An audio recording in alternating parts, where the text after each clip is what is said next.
ยายามซิแลนเข้าไปโอ้ตัวใหญ่ตัวใหญ่เอานักห้องใต้ดินของเขา อายะ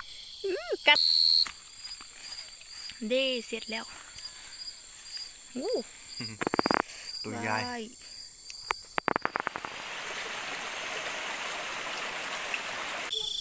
สบายดีทุกคนเด้อนะยินดีต้อนรับทุกคนเข้าสู่ช่องอาร์มาพีเคพีชแนลเด้อมื้อนี้เราอยู่บ้านเนาะทุกคนเนาะทรงเสื้อกับบ่ได้ใส่แต่ทรงเสื้อแขนสั้นเนาะมื้อนี้เราสิมาหานักห้องใต้ดินเด้อทุกคนเด้อบ่ฮู้ว่าสิได้บ่เนาะตอนนี้เราอยู่หมู่บ้านนี่แหละเนาะแต่ว่ามันเป็นป่าเนาะมันมีต้นไม้มีอย่างหลายตอนนี้เราสิไปซอกนักห้องใต้ดินกันเด้อทุกคนเด้อมาเขาที่ซอกไปตามทางแบบนี้เนาะทุกคนเนาะได้ยินเสียงคนห้องอยู่โอเคนะทุกคนตอนนี้เขาได้ยินมันห้องอยู่ต้องค่อยๆเด้อ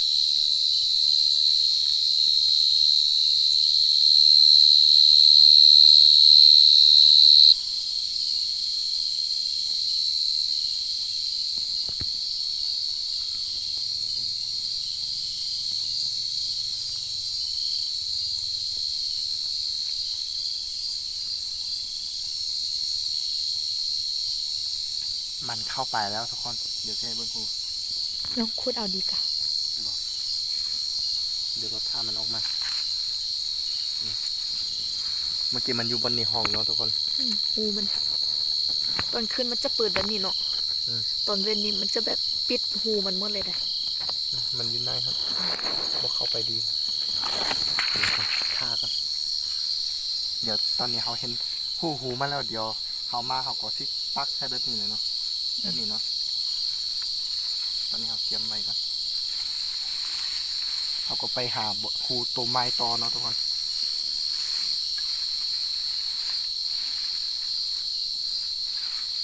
เอาวันเสียงอันนั้นเสียงแล้ว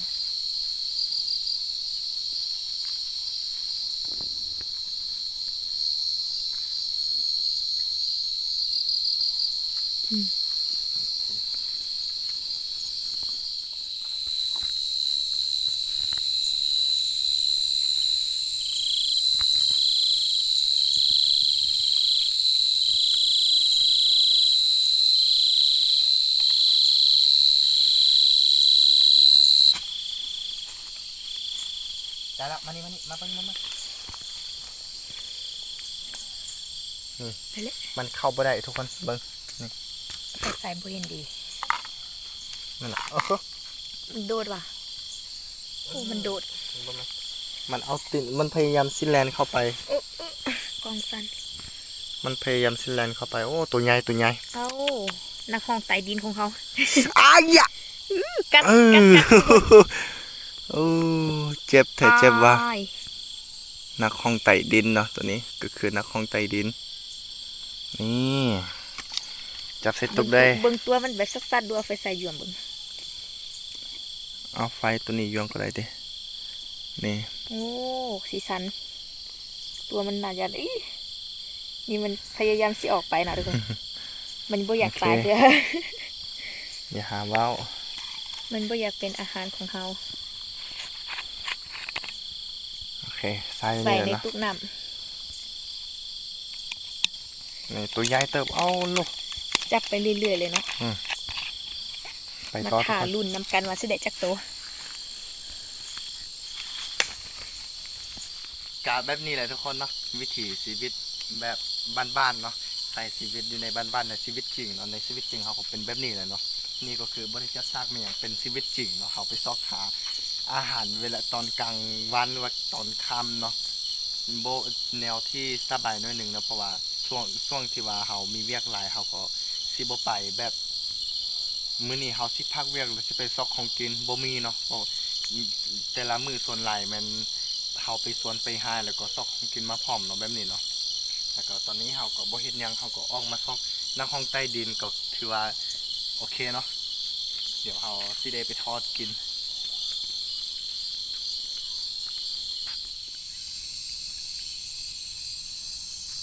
ทุกคนตอนนี้มันบ่ยอมออกมาห้องเนาะเห็นอยู่นายเห็น เห็นนวดของมันทุกคนสองอันตอนนี้เขาสิขุดเอาเนาะอันนี้สิเห็นเบิ่งเห็นแต่นวดของมันแบบนี้เด้อ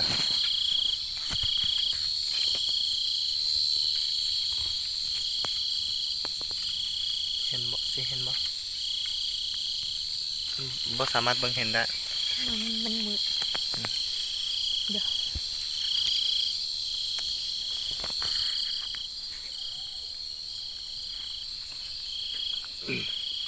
วิธีของเขาก็คือเขาสิขุดเอาเลยเนาะ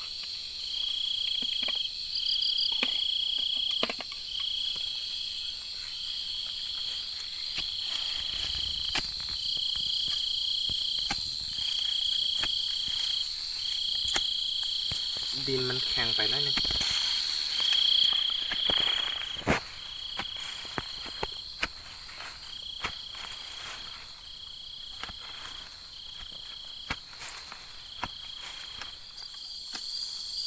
ตอนนี้ก็น่าจะฮอดเลยนะทุกคนลองกันเฮ้ย พอแหละ ฮอดแล้ว อีถ้าเบิ่งตัวมันเด้อ ก้นของมันนุ่ม เดี๋ยวตัดถึกตัวคือคันตัดถึงมันนี่บ่แซ่บเนาะ ๆแซ่บเลย เอาไปเฮ็ดกินมันมีขี้ดินมันหยังติดหมด นี่เห็นปะเอาเบิ่งสิเห็นตีนมันละนี่เห็นตีนเห็นปีกมันละนี่ไปเบิ่งเห็นปะนี่ตัวดำๆนี่ละ โอ้กวนมัน ก้นมันแล้วก็ตีนมัน มี อยากสิ ปีก จับออกเลย อืม จับออกเลยทุกคนนี่ อ้ายย้อยเอาตัวใหญ่ ตั ตัว วใหญ่ มัน โอ้ โอ้ นี่ ขาหักขาหัก บอลลอด นี่บอลลอด ตัดหน่อยนะ อืม เอาเมื่อกี้ทาออกมาบ่ออกขุดเอาเลย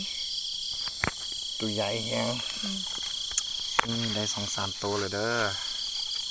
เมื่อกี้ได้ตัวหนึ่งเนาะแต่ว่าบ่ได้ทายตอนนี้มี2ตัวเป็น3ตัวแล้วโอ้มันเกลือนสิออกมาเนี่ย อัดไว้ นี่ โอ้ ตัวใหญ่ 3 ตัวสุด ต้องเบิ้งแบบนี้ ๆโอ้จะหนี มั บ่ เห็ เห็ น น โอเคเดี๋ยวค่อยให้มาเบิ้งผลกัน เดี๋ยวนี้สิซอกอีก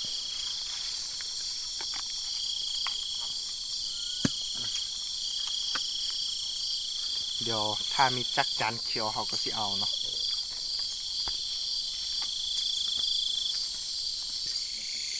นี่ทุกคนตอนนี้เขาก็ได้ยินมันห้องอีกแล้วเนาะอยู่หลังเพื่อนของเอาเนาะ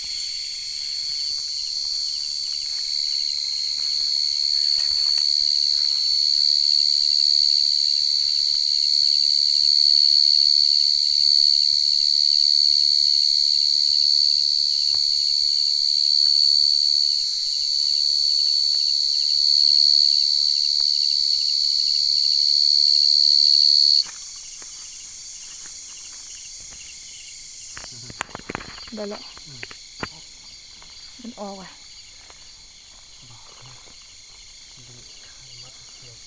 โอ้ ตัวใหญ่ตัวใหญ่ อ้าวว้าว ใช้ฮุบไว้ได้ปะ เยี่ยมดีๆเบิ่ง โอเคปะ มันแบบแซงบ่ได้นะเดี๋ยว โอเค เดี๋ยวค่อยถ่ายเนาะ ใส่ก่อนตัวนี้ใส่ก่อน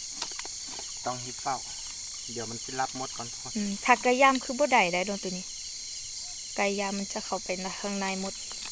โอเคได้4 ตัวแล้ว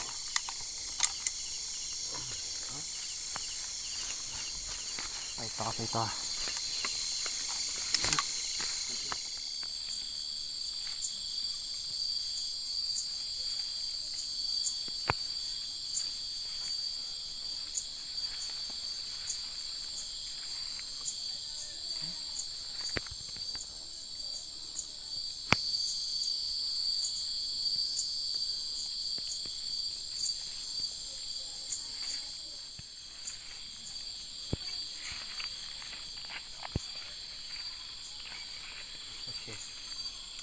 าหูของมันก็โอ้อยู่นี่ ขุดเอาไหม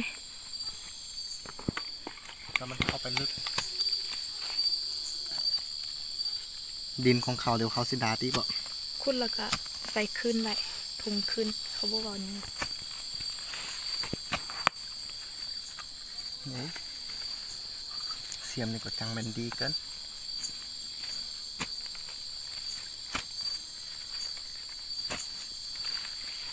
เดี๋ยวเซ็กเบิ่งหูมันก่อนออกมาทางนี้ง่ายอยู่ เพิ่นจีนได้อัน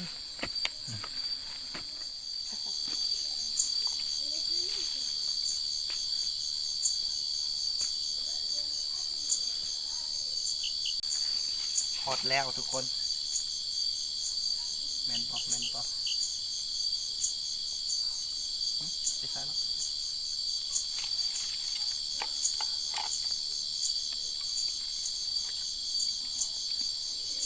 แวบอยู่นี่ยกมันคือตัวมัน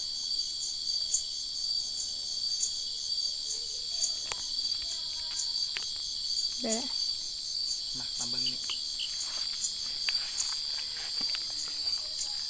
ดีใจ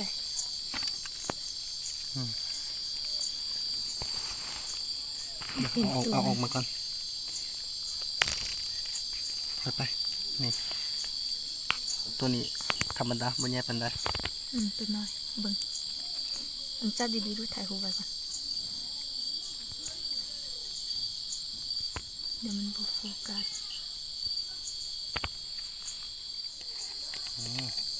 ได้แล้วเก็บใส่ได้จากตัว4ตัว5ตัวเนาะ หาตัวแล้ว เอาไปซับใส่ไปซับใส่อันเปลือกมะขามป้อมเนาะทุกคนโอ้สุดยอดเลยแล้วก็เอามะเขือใส่ป้อมเนาะ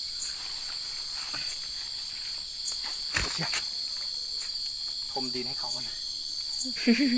เดี๋ยวเจะคงดินเขาได้ โอเคไปต่อ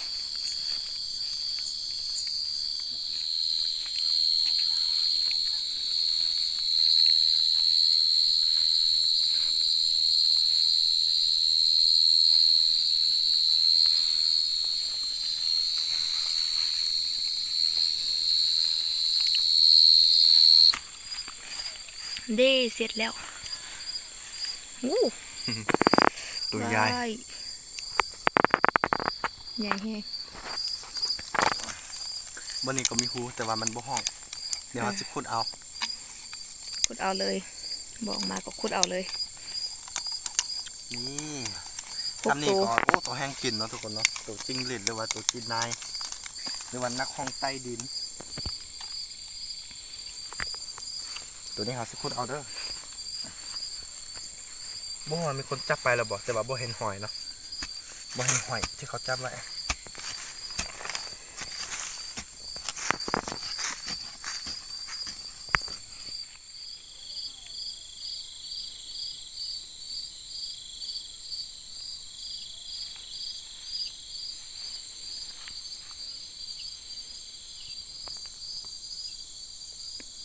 คือรู้สึกว่าตัวนี้น่าจะเป็นหูเกาทุกคน เสียเวลาสุดเป็นหูเกาเนาะบ่มีขุดสุดแล้วอันนี้เราไปต่อกันเนาะโอเคแล้วทุกคนตอนนี้เราก็ซอกมาอ้อมๆแถวทางนี่เนาะแล้วก็ได้ประมาณเห็นบ่ เรื่องนี้บูเห็นเป็นสีขาวหมดเลยเบิ่งบ่เห็นเลย ได้ประมาณ8-9ตัวนี่เนาะแล้วก็ตอนนี้มันก็บ่ห้องแล้วเนาะมันไก่ยามแล้วก็เขาซอกหูบ่เห็นแล้วแล้วก็ตอนนี้เขาก็สิกลับเพื่อนเนาะกลับเพื่อนแล้วก็อันนี้ก็เอาไว้เป็นอาหารเช้าเนาะเอาไปซับแล้วก็มกกินหรือว่าเอาไปทอดกินก็แซ่บคือกันเด้อนี่ตอนนี้เขาสิกลับเพื่อนกันแล้วแล้วก็คลิปนี้ก็สิมีประมาณนี้แล้วถ้าใครมักคลิปบ้านๆแบบนี้ก็อย่าลืมกดไลค์กดติดตามเพื่อเป็นกำลังใจให้ซ่องอาร์มาพีเคพีชแนลเนาะลงคลิปเรื่อยๆเนาะเจอกันไว้ในคลิปหน้าด้วยทุกคนเด้อขอบใจล่วงหน้าสำหรับกันที่ติดตามซ่องอาร์มาพีเคพีชแนลมาเนาะเจอกันไว้ในคลิปหน้าบาย